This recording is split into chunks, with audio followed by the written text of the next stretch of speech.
पद्मशाली समाज युवक मंडल माजी अध्यक्ष व सेक्रेटरियों का सत्कार समारंभ। भिवंडी शहर में पिछले करीबन 30 सालों से पद्मशाली समाज युवक मंडल लोगों के हित में अच्छे कार्य करते आ रही है।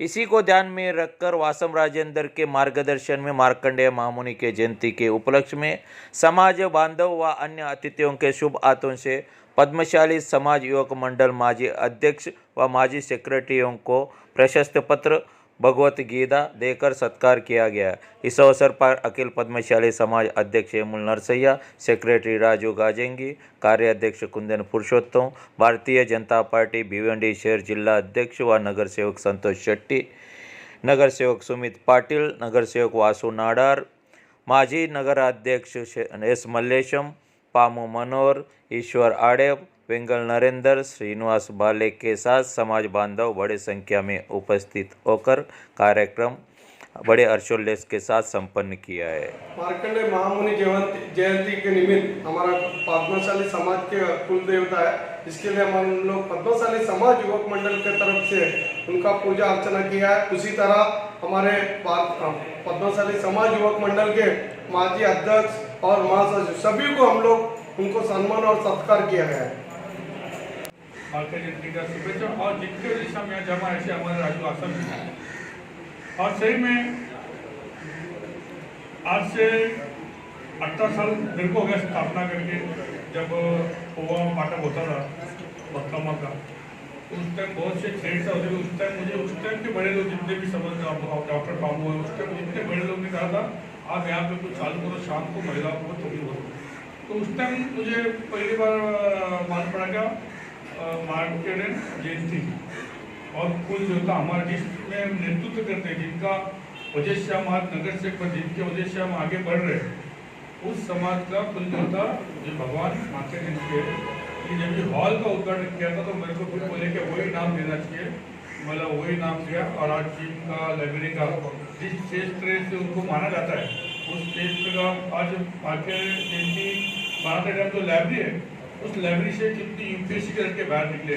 आज जब मुझे मिलने आते तो आज वो लोग जब भी खान लिखते, उनकी स्टोरी लिखते, कोई भी एडमिशन जब लेते और उसका कुछ बनता है तो जब उसका स्टोरी लिखता है तो ऐसे दो तीन जन मुझे डॉक्यूमेंट मांगने आते थे कि अन्ना हमको इसका डॉक्यूमेंट दो और थरा कॉपी दो।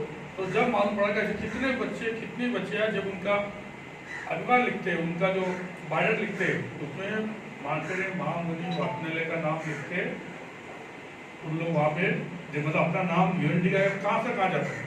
और जब मुझे याद है यशवंत चौधरी जब हॉल बनाए थे, जब यशवंत चौधरी में हम लोग बहुत लोग बैठे थे, शायद डॉक्टर बाबू भी थे, तो बोले अभी ये तो नाम डाल दिए मार्कंडेय महामुनि वात्सल्य, अब मैं क्या करूँ?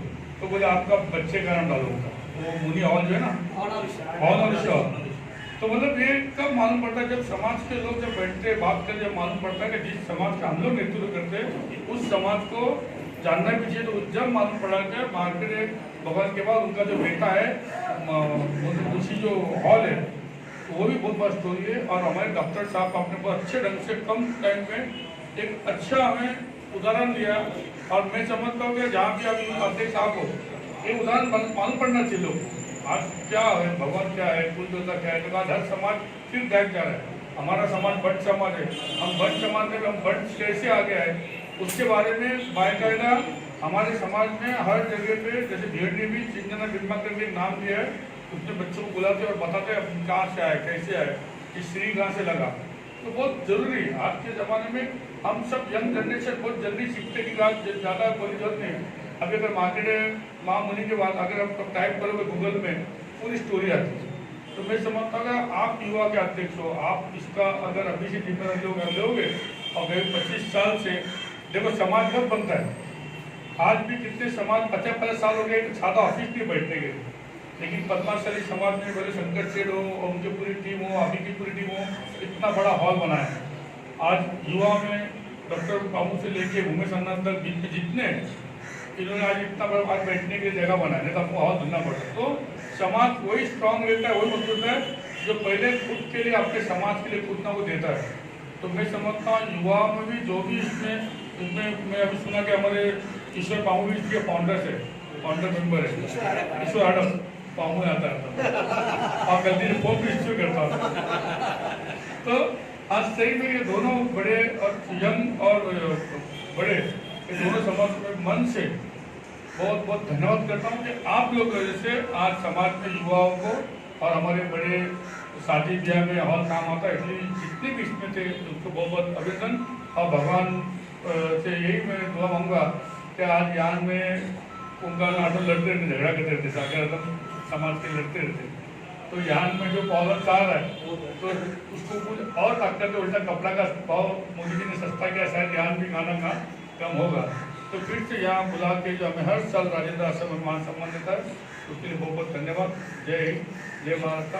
मंडल की ओर से आज यहाँ पे मार्कंडेय जयंती का उत्सव मनाया जा रहा है। प्रथम तो मैं पूरे पद्मानगर वासियों को मार्कंडेय जयंती की हार्दिक शुभकामनाएं देता हूँ। कार्यक्रम में मंच पे उपस्थित हमारे पद्मशाली समाज के अध्यक्ष विपुल नरसैया जी, भारतीय जनता पार्टी के अध्यक्ष संतोष शेट्टी जी और सम्माननीय मंच पर बैठे हुए मेरे वक्त कम है, इसके लिए सबका नाम अध्यक्ष ने बोला वैसे कम समय का। आज के दिन आज का महत्व ऐसा है कि मार्कंडेय जो भगवान है हमारे पद्मशाली समाज के दैवत है, उनका आज जयंती है। जयंती के अवसर पे आज उनका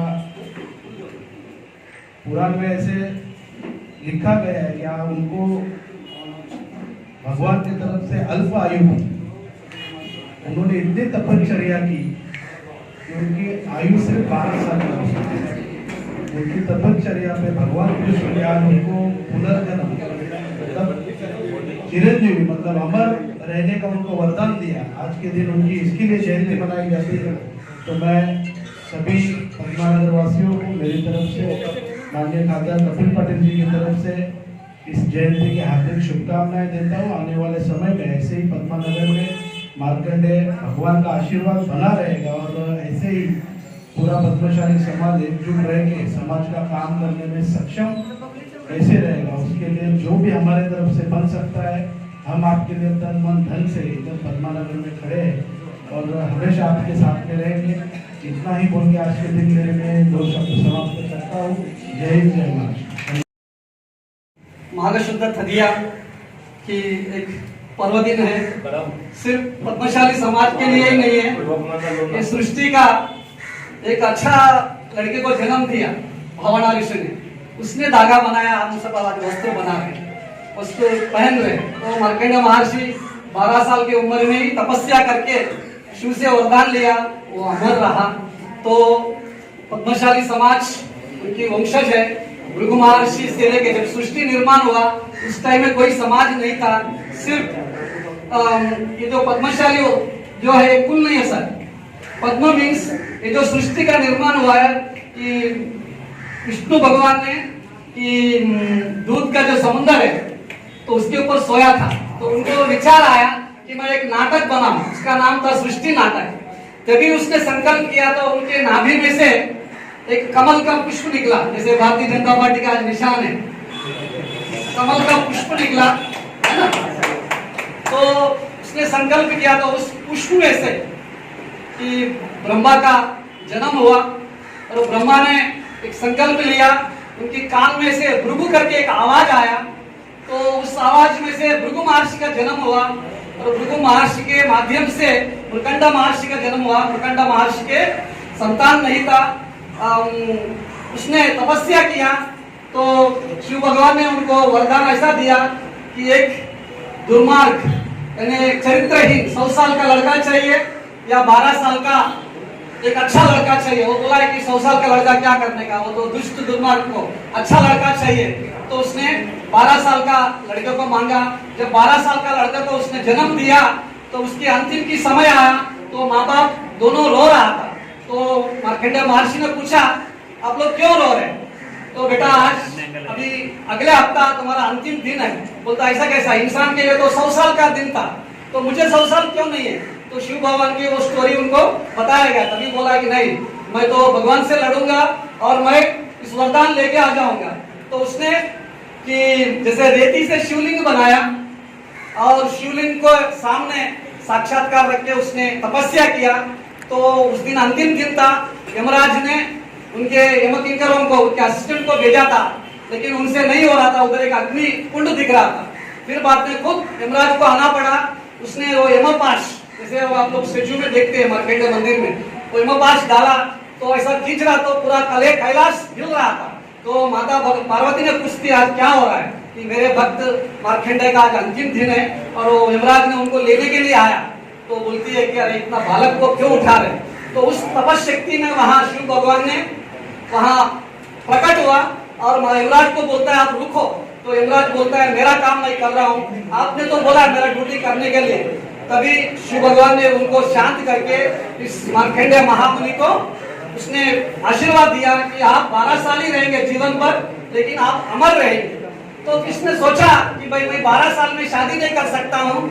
फिर मुझे उस टाइम में जमाना कैसा था, आज 2 बच्चे के ज्यादा होगा तो गवर्नमेंट ने मना करती है और जिनके पास बच्चा नहीं है उनका संस्कार होता है। आज उस जमाने में कैसा था, 7 लड़का 7 बेटी, वो जैसे बोलते हैं कि ज्यादा बच्चे रहेंगे उसका संस्कार होता था उस माँ का।